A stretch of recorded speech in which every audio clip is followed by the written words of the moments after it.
የሂሳብ ትምህርታችን የምንማማረው ወይንም የምንመለከተው አዲሱ ምዕራፍ 8 መስመሮች አንግሎችና ልኬት ናቸው። በዚህ ምዕራፍ ላይ የተለያዩ ልኬቶችን ንድፍን የተመረኮዙ የተለያዩ ሐሳቦች አሉ። ለምሳሌ የተለያዩ አይነት የመስመር አይነቶች አንግሎችና ልኬቶች አሉ በምዕራፍ ውስጥ እንመለከታለን። ወደ ዋናው ርዕሴ ከመሄድ በፊት ተማሪዎች በባለፈው የሂሳብ ክፍለ ጊዜ ምን እንደተማርን ታስታውሳላችሁ? በጣም ጥሩ። በባለፈው የሂሳብ ክፍለ ጊዜ የተማርነው ዋና ሐሳብ ጠጣር ምስሎችን በመሰረት ብዛት መመደብ ነበረ። ጠጣር ምስልን በመሰረት ብዛት መመደብ የመጀመሪያው ባለ አንድ መሰረት፣ ባለ ሁለት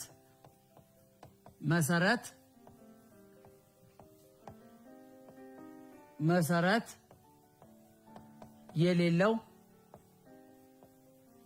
በማለት ነበረ። ባለ አንድ መሰረት ስንል የተሰጡት ጠጣር ምስሎች መቀመጫቸው ወይም መሰረታቸው አንድ ብቻ የሆነ ለነኚህ ምሳሌ ሊሆን የሚችለው ኮን ለምሳሌ ኮን የልደት ኮፍያ የምንጠቀማት፣ ሌላው ፒራሚዶች እና ኮኖች ባለ አንድ መሰረት ናቸው።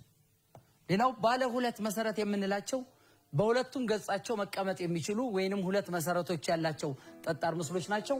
እነኛ ደግሞ ፕሪዝም ዋናው ባለ ሁለት መሰረት የጠጣር ምስል ምሳሌ ነው።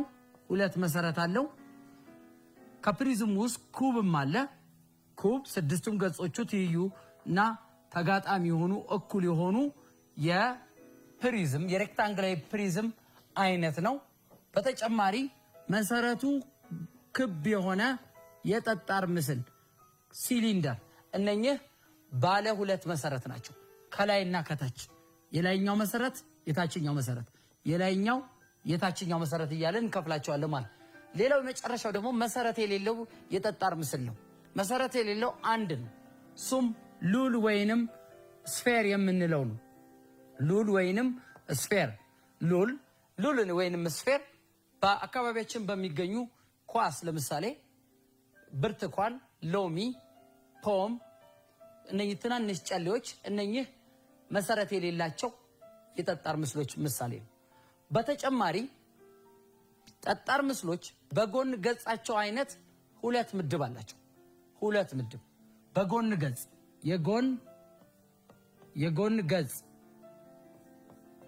የጎን ገጻቸው አንደኛው ፓራሌሎግራም የሆነ ፓራሌሎግራም፣ ሁለተኛው ደግሞ ጎነ ሶስት የጎን ገጻቸው ፓራሌሎግራም የሆኑ ወይንም የጎን አራት ቅርጽ ያላቸው እዚያ ካየናቸው እነማን ናቸው? ፕሪዝሞች ናቸው። ፕሪዝሞች የጎን ገጻቸው ፓራሌሎግራም ነው። ፕሪዝሞች ብዙ አይነት ፕሪዝም አለ። ፕሪዝሞች በመሰረታቸው አይነት የፕሪዝም ስያሜያቸውም ይለያያል። ለምሳሌ መሰረቱ ጎነ ሶስት የሆነ ፕሪዝም ጎነ ሶስታዊ ፕሪዝም ይባላል። መሰረቱ ሬክታንግል የሆነ ፕሪዝም ሬክታንግላዊ ፕሪዝም በመባል ይጠራል። በተጨማሪ መሰረቱ ክብ የሆነ ፕሪዝም ሲሊንደር በመባል ይጠራል። ስለዚህ የፕሪዝም ገጾች የጎን ገጾቻቸው የፓራሌሎግራም ወይንም የጎን አራት ቅርጽ ያለው ነው ማለት። ሌላው የጎን ገጻቸው ጎነ ሶስት የሆኑ ምስሎች ደግሞ ፒራሚዶች ናቸው። ፒራሚዶች እንደ መሰረታቸው ፒራሚዶችም ይለያያሉ። ነገር ግን የጎን ገጻቸው ጎነ ሶስት ነው። በልክ እንደ ፕሪዝም ፒራሚዶችም በመሰረታቸው ስያሜያቸው ማጠራራቸው ይለያያል። የፒራሚዱ መሰረት ጎነ ሶስት ከሆነ ጎነ ሶስታዊ ፒራሚድ ሲባል፣ የፒራሚዱ መሰረት ሬክታንግል ከሆነ ሬክታንግላዊ ፒራሚድ ይባላል። የፒራሚዱ መሰረት ክብ ከሆነ ኮን በመባል ይጠራል። በባለፈው የሂሳብ ክፍለ ጊዜያችን ይህንና በተጨማሪ ጠጣር ምስሎች በትርጉማቸው በሶስት ምድብ ከፍለናቸዋል። የመጨረሻው ላይ አንደኛው በትርጉማቸው በትርጉማቸው ጠጣር ምስሎች አንደኛ ፕሪዝም ነው፣ ሁለተኛ ፒራሚድ፣ የመጨረሻው ሉል ነው። እነኚህ ፕሪዝም ማለት ሁለት ትይዩና ተጋጣሚ መሰረቶች ያሉትና ባለብዙ መሰረት ወይንም ፖሊሄድሮን የሆነ የጠጣር ምስል ፕሪዝም በመባል ይጠራል። ፒራሚድ የመሰረቱ ፖሊሄድሮን ወይንም ጎነ ብዙ የሆነ ምስል የጎኖቹ ገጽ ደግሞ ጎነ ሶስት የሆነ ጠጣር ምስል ፒራሚድ በመባል ይጠራል። የመጨረሻው ሉል ነው። ሉል ክብ የኳስ ቅርጽ ያለው ለምሳሌ የተድቦለቦለ ክር፣ ኳስ፣ ሎሚ፣ ፖም እነኚህ ሉል በመባል የሉል ምሳሌ ሊሆኑም ይችላሉ። ጥሩ ተማሪዎች የባለፈውን በደንብ እንዳስታወስን ትገነዘባላችሁ። አሁን በቀጥታ ወደ ዛሬው ርዕሳችን እንሄዳለን ማለት ነው። የዛሬው ርዕሳችን የሂሳብ ክፍለ ጊዜያችን አዲሱ ምዕራፍ መስመሮችና አንግሎች ልኬቶች ነው የሚለው። ይሄንን ምዕራፍ ትምህርት ከተማርን በኋላ የመስመር አይነቶችን፣ ጠለል ማለት ምን ማለት እንደሆነ፣ መስመሮች የነጥቦች ስብስብ እንደሆኑ፣ የተለያዩ መስመር አይነቶች አሉ፣ ዝምድናቸውስ ምን እንደሆነ ትረዳላችሁ ማለት ከኔ ጋር እንድትሆኑ ጠይቃለሁ። አብረን እናያለን ማለት ነው።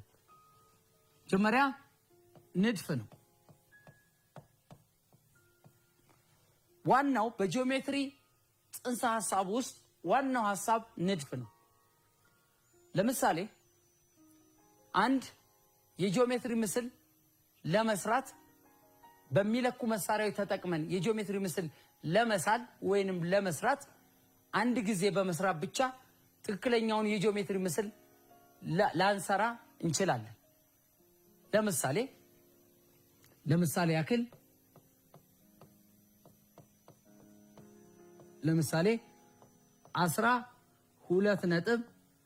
12.083 ሴንቲሜትር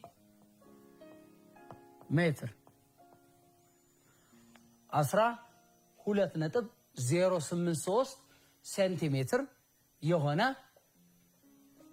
ውስን ቀጥታ መስመርን ለመግመስ ማድረግ ያለብን እነኚህ ሊለኩ የሚችሉ የጂኦሜትሪ መሳሪያዎችን በመጠቀም በቀጥታ መስመሩን መግመስ ላንችል ይሆናል። ወይንም ልንሰራ የምንችለው በማጠጋጋት ይሄንን የተሰጠውን ቁጥር 12 ሴንቲሜትር 12 ወይንም 12.1 አድርገን ይሄንን ምን ላድርግ ልንነድፍ እንችላለን፣ ልንሰራ እንችላለን በማጠጋጋት። ያለበለዚያ የተሰጠንን ቁጥር አሃዝ 12.08 ሳንቲሜትር የሚመጣው የውስን ቀጥታ መስመር ለመግመስ በሚለኩ መለካት በሚችሉ መሳሪያዎች የጂኦሜትሪ መሳሪያ ተጠቅመን በጣም አስቸጋሪ ነው። ስለዚህ እንደዚህ አይነት ነገሮችን ለመስራት ውስን ቀጥታ መስመርን ለመንደፍ የግድ ስለ ንድፍ ማወቅ ይገባናል። ስለዚህ መጀመሪያ መንደፍ ማለት ምን ማለት ነው? መንደፍ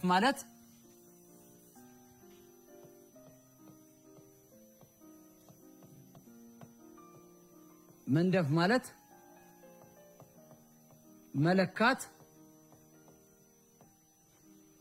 መለካት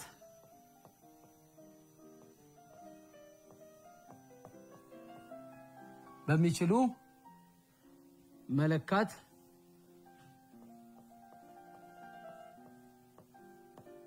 በማይችሉ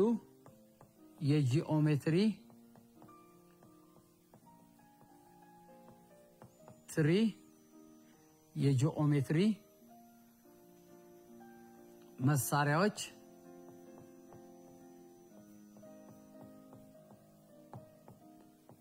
ተጠቅሞ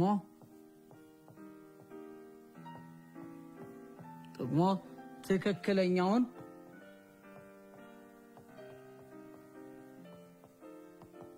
የጂኦሜትሪ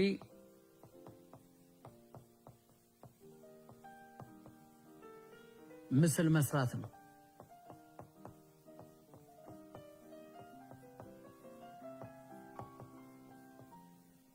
በጣም ጥሩ ከኔ ጋር እንደሆናችሁ ተስፋ አደርጋለሁ።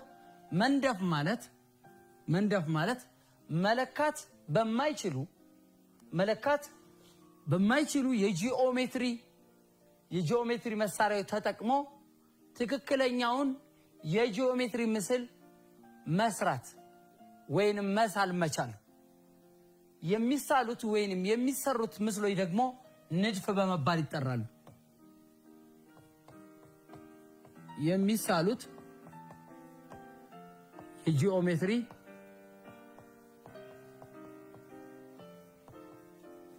ምስሎች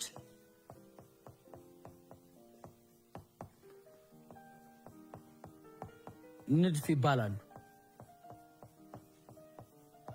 በጣም ጥሩ ልንስላቸው የምንችለው የጂኦሜትሪ ምስሎች መስመር ሊሆን ይችላል፣ ጠለል ሊሆን ይችላል፣ ጎነ ሶስት ሊሆን ይችላል። የተለያዩ ምስሎች አሉ።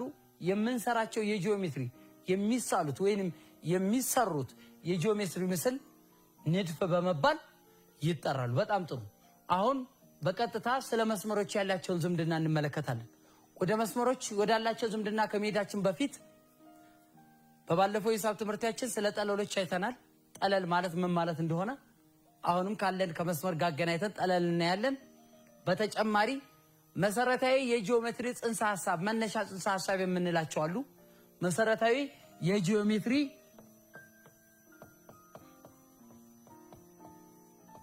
የጂኦሜትሪ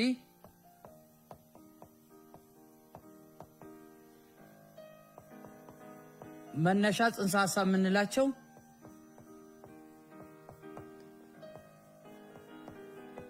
ጽንሰ ሐሳብ የምንላቸው ዋና የጂኦሜትሪ መነሻ ጽንሰ ሐሳብ ስለ ጂኦሜትሪ ለማውራት ስናስብ ለማንበብ ስናስብ ልናውቃቸው የሚገባ እነማን ናቸው? አንደኛ ነጥብ ነው። ቀጥሎ መስመር አለ እና ጠለል ነው። ጠለል ናቸው የጂኦሜትሪ መነሻ ጽንሰ ሐሳቦች የምንላቸው።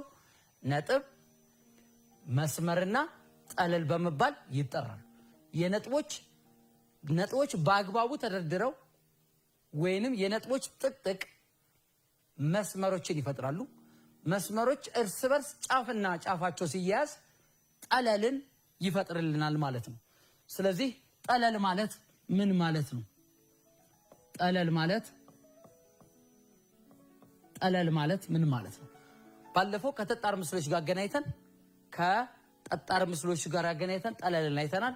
አሁን ደግሞ ጠለል ማለት በሁሉም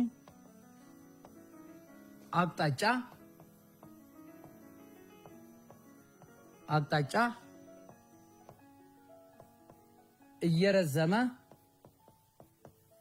ወይንም እየቀጠለ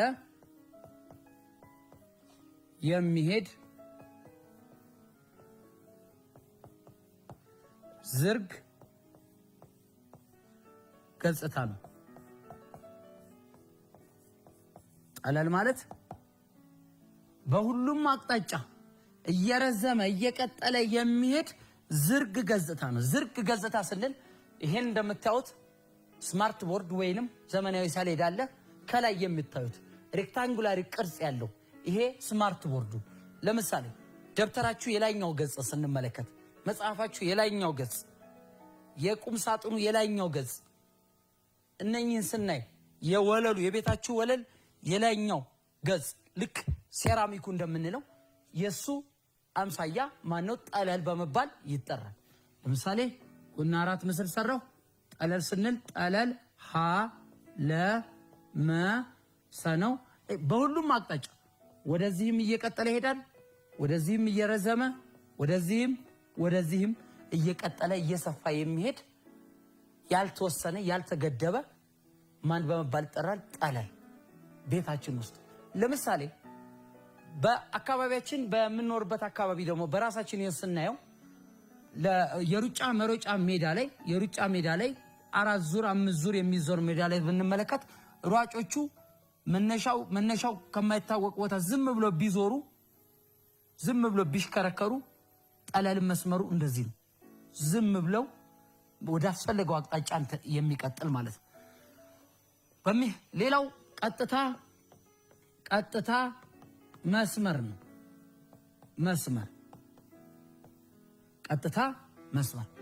ቀጥታ መስመር ማለት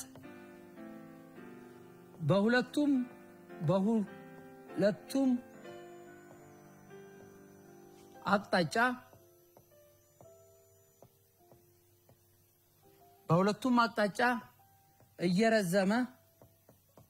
እየረዘመ ያለ ገደብ የሚሄድ የነጥቦች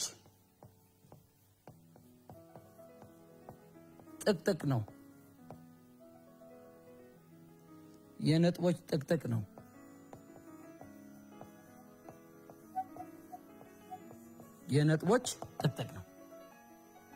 ለምሳሌ ይሄ ቀጥታ መስመር ነው።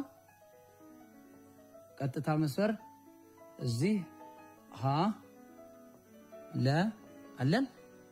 በሁለቱም አቅጣጫ ወደዛም ወደዚህም ከፊትም ከኋላም እየረዘመ ያለ ገደብ እዚህ ጋር መነሻ የለውም እዚህም መድረሻውም የማይታወቅ የነጥቦች ጥቅጥቅ ነው ስንል መስመር የተሰራው ከነጥቦች ስለሆነ መስመር ማለት ነጥቦች በስርዓት ተሰድረው ወይንም ተቀምጠው የሚፈጥሩት የጂኦሜትሪ ምስል ነው። ስለዚህ ይሄ ስንጠራ ቀጥታ መስመር ሀለ እንደዚህ ተብሎ ይቀመጣል። ወይንም ቀጥታ መስመር ሀለ ብለን ልንገልጸው እንችላለን። ቀጥታ መስመር መነሻም ሆነ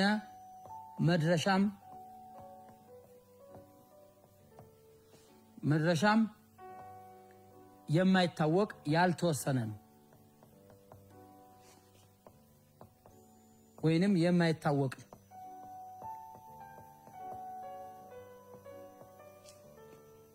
ነው።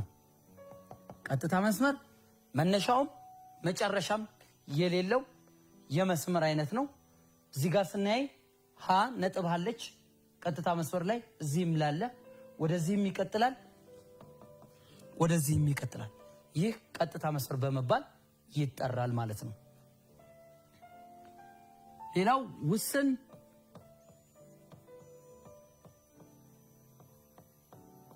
ቀጥታ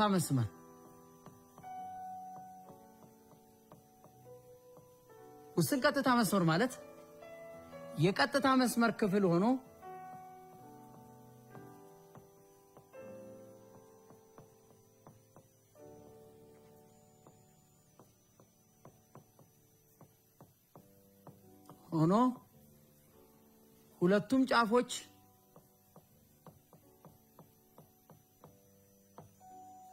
ሁለቱም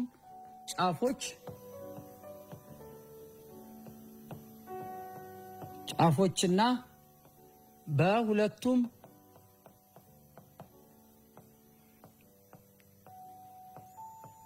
ጫፎች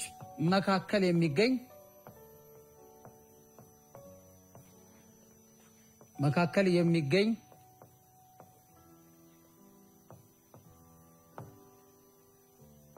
የነጥብ ጥርቅም ነው። የነጥብ ስብስብ ነው።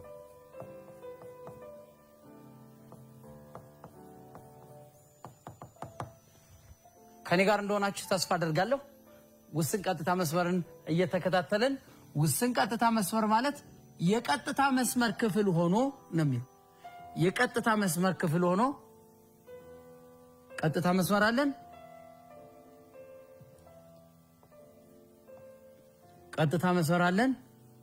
የቀጥታ መስመር ክፍል ሆኖ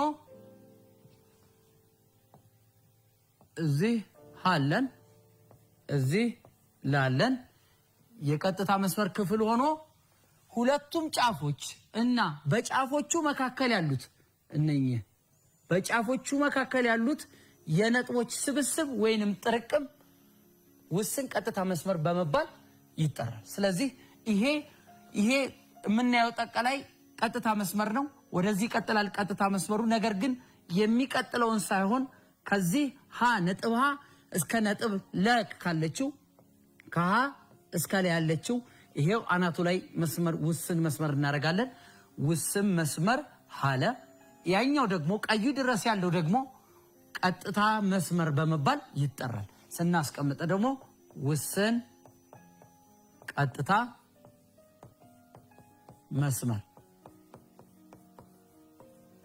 መስመር ነው ማለት ነው። የነጥቦች ጥርቅም ነው። በነጥቦቹና በነጥቦቹ መካከል ያለውን ሁሉ የሚያካትት። ስለዚህ ውስን ቀጥታ መስመር የቀጥታ መስመር ክፍል ነው ማለት ነው። ስለዚህ ብዙ ውስን ቀጥታ መስመር ከአንድ ቀጥታ መስመሮች ውስጥ ማግኘት እንችላለን ማለት ነው። በጣም ጥሩ።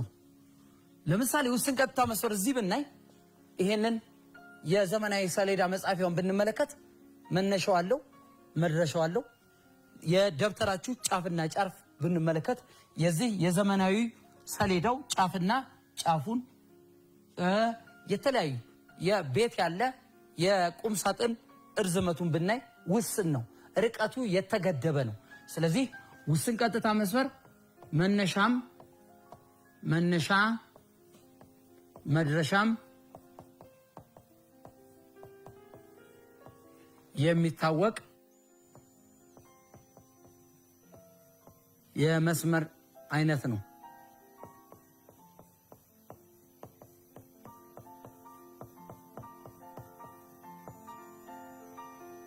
ክፍል ነው። መነሻም መድረሻም ታውቃል። ለምሳሌ ከዚህ ስነሳ መነሻው ሀ ነው፣ መድረሻው ለ ነው። እንደገና ብነሳ ከዚህ መነሻው ለ ነው፣ መድረሻው ሀ ነው። ሌላው ሶስተኛው የመስመር አይነት ጨረር ነው።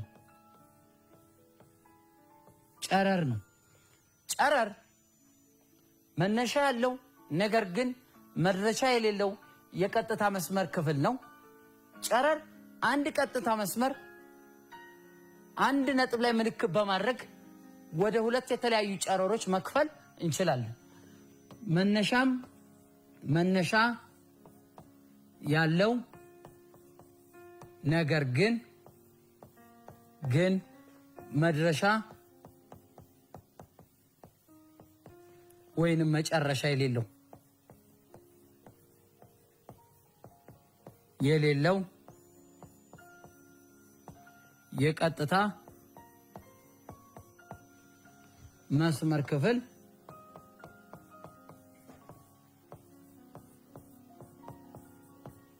ነው። ስለዚህ ከሌላው የሚለየው ጨረር መነሻ አለው ነገር ግን መድረሻ ወይንም መጨረሻ የለውም። ይሄን በጥሩ ምሳሌ የእጅ ባትሪ ስናበራ በስልካችንም ሆነ በእጅ ባትሪ ስናበራ የእጅ ባትሪው ብርሃኑ ጨረሩ ከየት ነው? መነሻው ከባትሪው ላይ ነው። መጨረሻ ግን የለውም። መጨረሻ ያስፈለገው ርቀት ይሄዳል። የብርሃኑ አይነት ሊለያይ ይችላል እንጂ መነሻው ከየት ነው? ከእጅ ባትሪው ላይ ነው። ሌላው ደግሞ ዲኤስቲቪ ቤት፣ የተለያዩ ፊልም ቤቶች ፕሮጀክተር ስብሰባ ላይ ስንመለከት በፕሮጀክተር ስንመለከት የብርሃን ጨረሮቹ ከፕሮጀክተሩ ይወጣሉ። ነገር ግን ያስፈለገው ቦታ መሄድ ይችላል። መነሻው ከየት ነው? ከፕሮጀክተሩ ላይ ነው ማለት ነው። ስለዚህ መነሻ አለው ነገር ግን መድረሻ ወይም መጨረሻ የለውም። ለምሳሌ ጨረር አንድ ቀጥታ መስመር ቢኖረን ቀጥታ መስመሩ ላይ አንድ ነጥብ በማድረግ ወደ ሁለት እችን መብለው ቀጥታ መስመር ሀለ ነው። ቀጥታ መስመር ጨረር የቀጥታ መስመሮች ክፍል ነው። ስለዚህ ከአንድ ቀጥታ መስመር ላይ አንድ ነጥብ ማንኛውም ነጥብ በመስመሩ ላይ በመወከል ወደ ሁለት ጨረሮች መክፈል ይቻላል። ስለዚህ ምን አገኘን? እዚህ አንድ ጨረር አገኘን ማለት ነው። እዚህ ጋር ከዚህ ወደዚህም አንድ ሌላ ይሄው ከስራ አለ አንድ ሌላ ጨረር አገኘን። ስለዚህ ይሄኛው ጨረር ማን ነው? ጨረር መሃ። ይሄው መነሻው ከየት ነው? ከሃ ነው፣ ከመ ነው። መድረሻው ከሃ ነው። ሌላው እና መነሻው ከመ መጨረሻ የሌለው ደግሞ እስከምን እስከ ለ። ስለዚህ መነሻ አለው ነገር ግን መጨረሻ የሌለው የቀጥታ መስመር ክፍል ጨረር በመባል ይጠራል ማለት ነው። ለጨረር ጥሩ ምሳሌ የሰጠነው የእጅ ባትሪ ወይንም ፍላሽ ላይት የምንለው መነሻው ከባትሪው ላይ ነው፣ መጨረሻ ግን የለውም ማለት ነው። በጣም ጥሩ። አሁን ደግሞ ሁለት መስመሮች ያላቸውን ዝምድና እንመለከታለን። ሁለት መስመሮች ሊሆን የሚችሉት አንደኛ ሊቋረጡ ይችላሉ ወይንም እስከ መጨረሻው ሳይቋረጡ ሊቀሩ ይችላሉ። እነኚህ መስመሮች ትይዩ መስመሮች በመባል ይጠራሉ ማለት ነው። በጣም ጥሩ። ከኔ ጋር አብራችሁ ይኑ። ትይዩ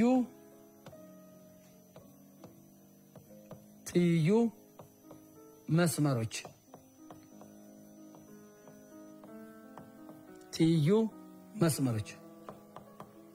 ሁለትና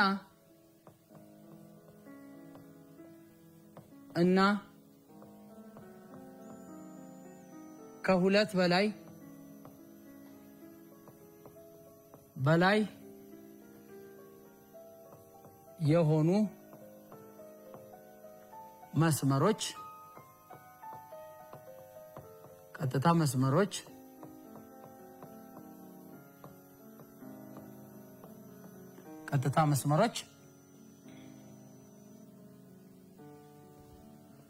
ሁለትና ከሁለት በላይ የሆኑ ቀጥታ መስመሮች እስከ መጨረሻው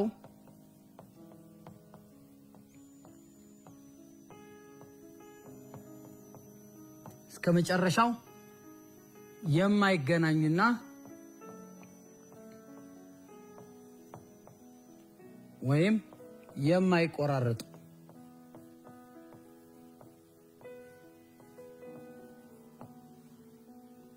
በተጨማሪ በአንድ ጠለል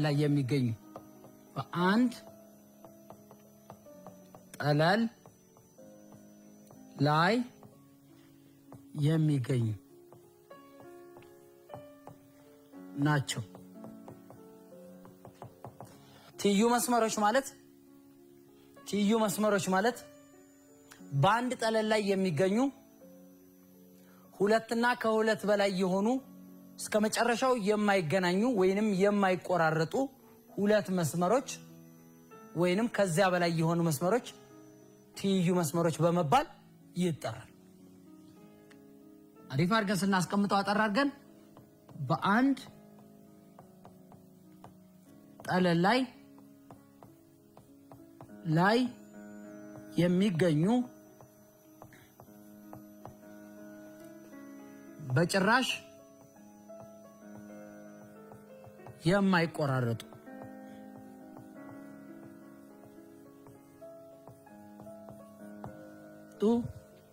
ሁለትና ከዚያ በላይ የሆኑ መስመሮች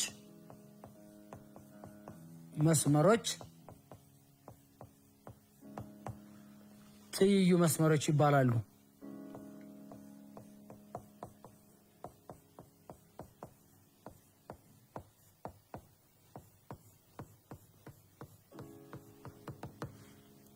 ምን ይባላሉ? በአንድ ጠለል ላይ የሚገኙ ሁለትና ከሁለት በላይ የሆኑ መስመሮች በጭራሽ የማይቆራረጡ ወይም የማይገናኙ ከሆነ በተጨማሪ የማይገናኙ ሁለት መስመሮች አሉን። ይሄ መስመር ሀለ ለዋለው ሀለ ሌላም ለዚህ ትይዩ የሆነ አንድ መስመር አለ። ይሄን ቀሸ አልኩት። ሁለቱ መስመሮች ትይዩ ነው መስመር ነው የምንላቸው። ሁለቱ መስመሮች በጭራሽ የማይገናኙና የማይገናኙ አንድ ነጥብ ላይ መቆራረጥ የማይችሉ በአንድ ጠለል ላይ የሚገኙ ሲሆን ስለዚህ ሀለ ቀጥታ መስመር ሀለ ከቀጥታ መስመር ቀሸ ጋር ትይዩ ነው ብለን ስንገልጽ በዚህ ምልክት እናስቀምጣለን። ስለዚህ የሚያመለክተው ምንድነው? ሁለት ቀጥታ መስመሮች ሀለና ቀሸ በአንድ ጠለል ላይ የሚገኙ በአንድ ነጥብ ሆነ በሌላ ነጥብ ላይ መቆራረጥ የማይችሉ ሲሆን ትይዩ መስመሮች በመባል ይጠራሉ። ሌላው ተቋራጭ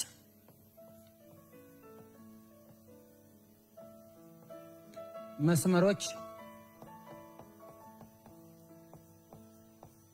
ተቋራጭ መስመሮች የምንላቸው በአንድ ጠለል ላይ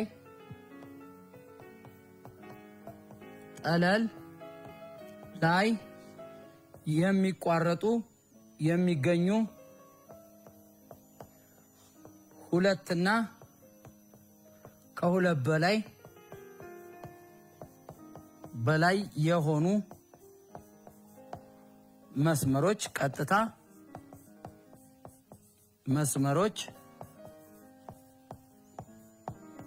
ቀጥታ መስመሮች በአንድ ጠለል ላይ የሚገኙ ሁለትና ከሁለት በላይ የሆኑ ቀጥታ መስመሮች በአንድ ነጥብ ላይ የሚቋረጡ ከሆነ ወይንም የሚቋረጡ ሲሆን ሁለቱ መስመሮች ተቋራጭ መስመር በመባል ይጠራሉ። አሁንም በድጋሚ በአንድ ጠለል ላይ ናቸው ሁለቱ መስመሮች። ነገር ግን ሁለቱ መስመሮች የሚቋረጡት በአንድ ነጥብ ላይ ሲቋረጡ ይሄ መስመር ሀ ለ ሸ ቀ ቢሆን ሀለ ቀጥታ መስመር ሀለ እና ቀጥታ መስመር ሸቀ ወይንም ቀሸ በዚች በአንድ ነጥብ ላይ ወብ እንላት በነጥብ ወላይ ሲቋረጡ ሁለቱ መስመሮች ተቋራጭ መስመር በመባል ይጠራሉ። በጣም ጥሩ ተማሪዎች፣ ተቋራጭ መስመር የምንላቸው በአንድ ጠለል ላይ ያሉ ሁለትና ከሁለት በላይ የሆኑ መስመሮች በአንድ ነጥብ ላይ መቋረጥ ሲችሉ ነው። ስለዚህ ከዚህ የምንረዳው ሁለት መስመሮች ሊቋረጡ የሚችሉት በስንት ነጥብ ላይ ነው ማለት ነው? በአንድ ነጥብ ላይ ብቻ ነው ማለት ነው። ስለዚህ ሁለት ተቋራጭ መስመሮች ሲቋረጡ አንድ የጋራ ነጥብ አላቸው ማለት ነው። ያ የጋራ ነጥብ ደግሞ የመቋረጫ ነጥብ በመባል ይጠራል። ሁለቱ ነጥብ መስመሮች ሲቆራረጡ የሚገናኙበት። ከዚህ ከተቋራጭ ወይንም ቆራጭ መስመር ከተቋራጭ መስመሩ ደግሞ ተያይዞ ያለው ቀጤ ነክ መስመሮች ናቸው። ቀጤ ነክ መስመሮች ቀጤ ነክ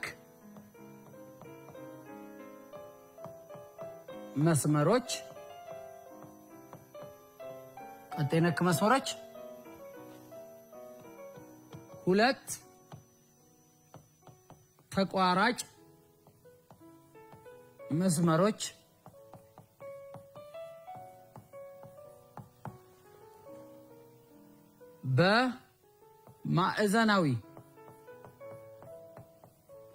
በማዕዘናዊ ወይንም በ90 ዲግሪ ላይ የሚቋረጡ ከሆነ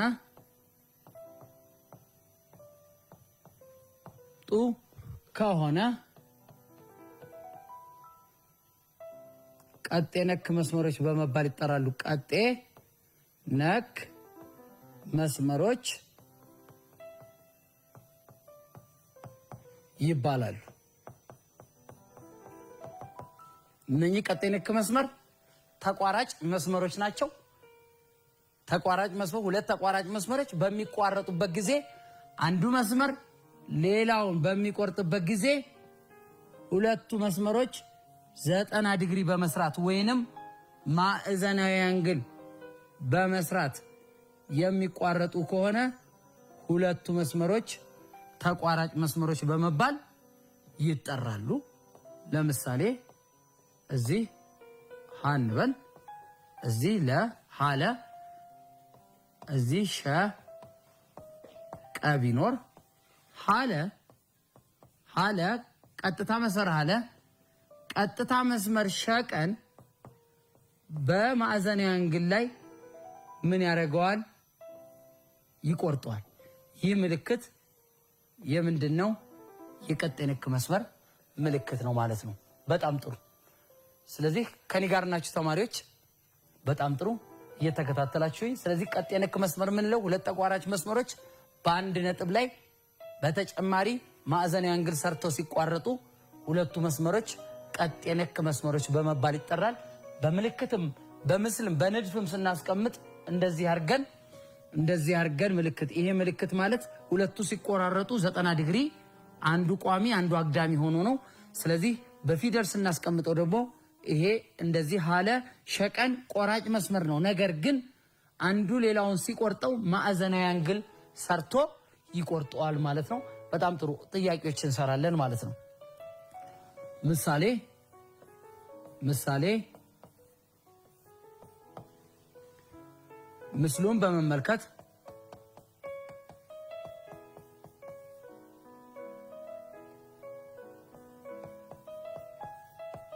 ምስሉን በመመልከት ነጥቦችን ወይንም መለያ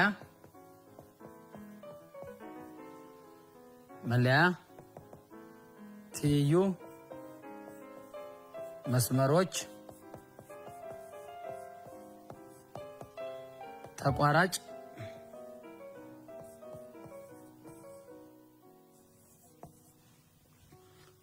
መስመሮች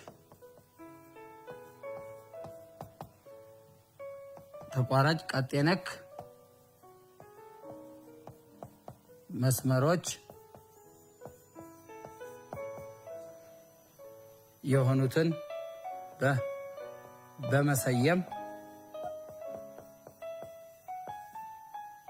መልሱ። እሺ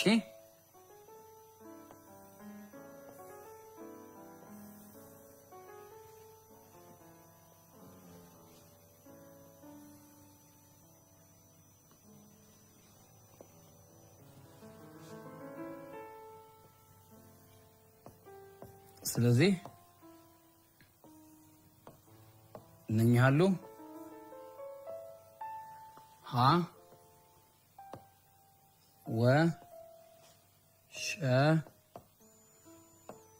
ጠ ብንለው እነኚህ መስመሮች ላይ የተሰጡን መስመሮች ላይ ምን እንመሰርታለን? መለያዎቹ እነማን ናቸው? መለያ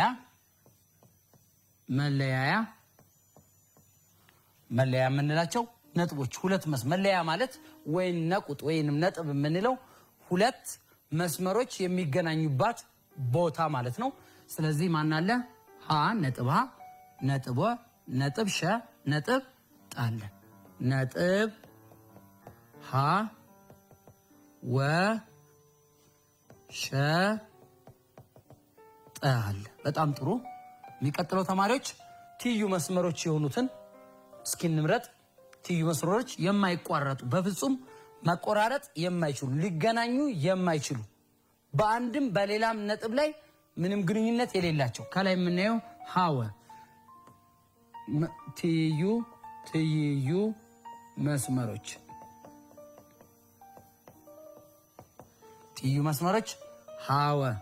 ሀወ ከማጋ ትይዩ ነው። ቀጥታ መስመር ሀወ ከቀጥታ መስመር ጠሸጋ ጠሸ ትይዩ ነው።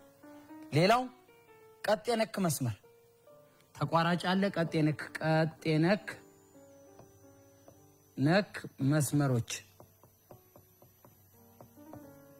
ነክ መስመሮች የምንላቸው ሁለት ቀጥታ መስመሮች በ90 ዲግሪ ወይንም በማዕዘናዊ አንግል ላይ መቋረጥ የሚችሉ ከሆነ ስለዚህ የማዕዘናዊ ማነው? ሀወና ወሸ ሀወ ቀጥታ መስመር ሀወ ይሄው ቀጥታ መስመር ሀወ ከወ ሸጋ ቀጥ የነክ ነው። ሌላው ደግሞ እዚህ ጠሸ ቀጥታ መስመር ጠሸ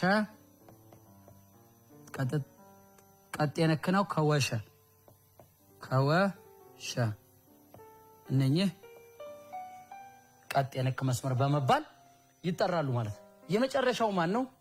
ተቋራጭ መስመሮች ነው። ተቋራጭ መስመሮች ማንኛውም በአንድ ጠለል ላይ የሚገኙ ሁለትና ከዚያ በላይ የሆኑ መስመሮች በአንድ ነጥብ ላይ መቋረጥ የሚችሉ ከሆነ ተቋራጭ መስመር ናቸው። ብዙ ተቋራጭ መስመር አሉን። ቋራጭ መስመሮች እዚህ ጋር ስንመለከት ሀወ አለ። ሀወ እና ወሸ በተጨማሪ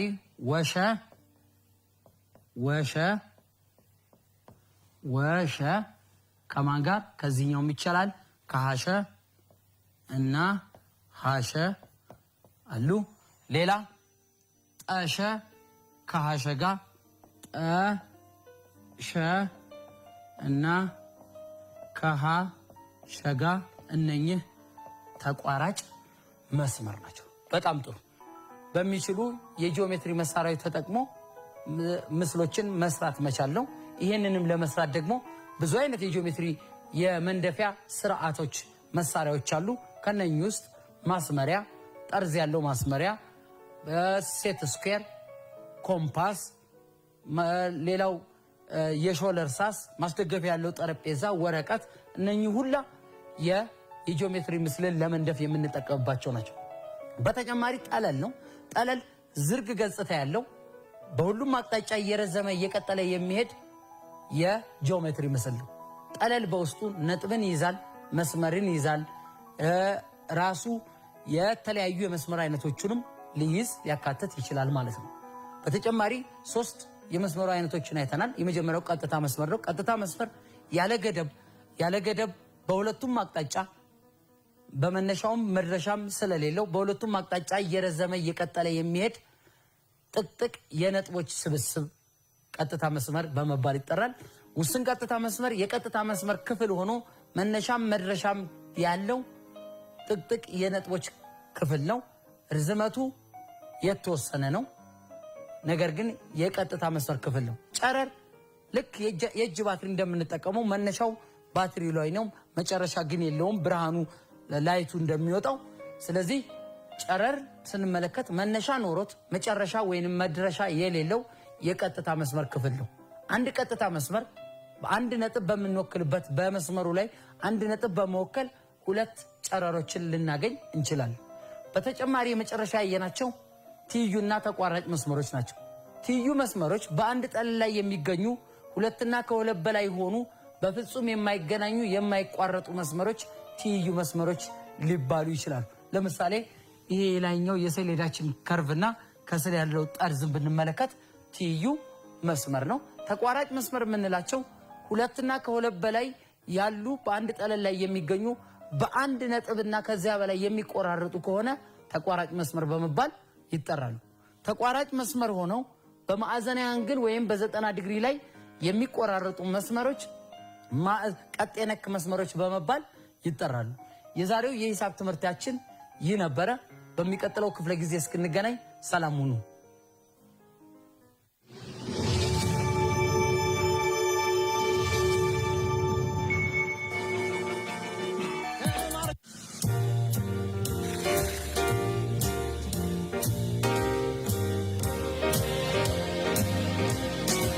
For a peacock, it's all about the tail.